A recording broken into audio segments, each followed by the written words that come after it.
आज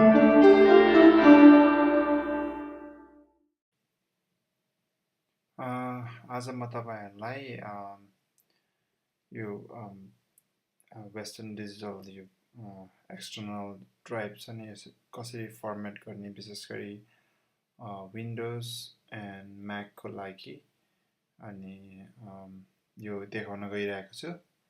अनि म्याकमा गएर डिस्क युटिलिटी सर्च गर्नुहोस् अनि त्यसपछि चाहिँ सर्च गरेर भेटाउनु भयो भने क्लिक गर्नुहोस्। क्लिक गरेपछि तपाईलाई डिस्क युटिलिटी भेटाउनुहुन्छ। सिस्टम प्रेफरेन्सेस भित्र जानुभयो नि हुन्छ। अनि डिस्क युटिलिटिज पछि एकछिन लोडिङ हुँदैछ। त्यहाँ चाहिँ तपाईँले सबै कहाँ छ सबै ड्राइभहरू त्यहाँ देखाउँछ। मेरो त्यो नाम चाहिँ त्यसो अरू डेस्कटप भयो।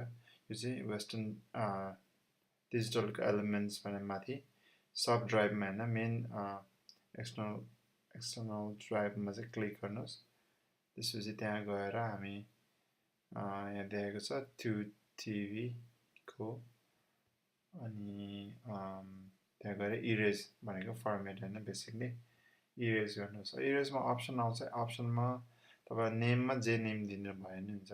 जस एनिथिङ तपाईँको नाम तपाईँले कुनै अरू कुनै नाम राख्नुहुन्छ तपाईँले थाहा हुनको लागि नाम राख्नुहोस्। मैले नाम राखेँ आइटेक ट्राभलर भनेर। अनि त्यसपछि फर्मेट चाहिँ MS DOS र EXFAT दुईटा मध्ये म एउटा गर्नलाई सुझाव दिन्छु। MS DOS चाहिँ विशेष गरी तीनटा अब तपाईँले लिनक्समा चलाउनुहुन्छ, विन्डोजमा चलाउनुहुन्छ र म्याकमा चलाउनुहुन्छ भने MS DOS ठिक छ। तर यसको लिमिट छ। जस्तो तपाईँको 4 GB one at a time transfer गर्न सक्छु, जुन चाहिँ म चुज गर्दैन। म चाहिँ विशेष गरी एक्सफ्याट नै चुज गर्छु। एक्सफ्याटले चाहिँ 4 GB भन्दा बढी के भन्छ तपाईँको ट्रान्सफर गर्न मिल्छ। त्यस कारणले MS DOS को सट्टामा म एक्सफ्याट फर्मेट नै गर्छु।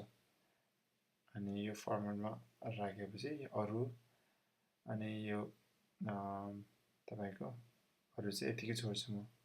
अनि इरेज क्लिक गर्ने अनि इरेजमा क्लिक गरिसकेपछि तपाईँको त्यहाँ एउटा अप्सन आउँछ।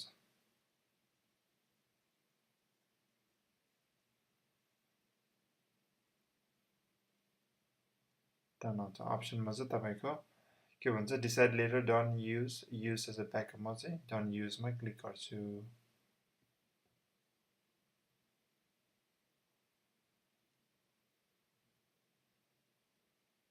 त्यसपछि बन्द गर्नुहोस्। अनि बन्द गरेपछि तपाईँ फेरि ब्याक गएर आफ्नो एक्सटर्नल ड्राइभलाई प्लग इन गर्नुहोस् अनि क्लिक गर्नुहोस्। त्यसपछि तपाईँले के भयो विन्डोज र म्याक दुईटैको फाइलहरू एकअर्कामा ट्रान्सफर गर्न सक्नुहुन्छ। यो चाहिँ विशेष गरी नयाँ तपाईँले ड्राइभरहरू किन्दाखेरि सुरुमै विन्डोजमा अथवा म्याकमा चाहिँ चल्दैन। म्याकमा फाइलहरू तपाईँले ट्रान्सफर गर्नु खोज्दा सेभ गर्नु खोज्दाखेरि हुँदैन। तर यसरी फर्मेट गरेपछि फाइलहरू चाहिँ म्याकबाट यो एक्सटर्नल ड्राइभमा हाल्न सक्नुहुन्छ र विन्डोजमा पनि फेरि खोलेर हेर्न सक्नुहुन्छ। Thank you.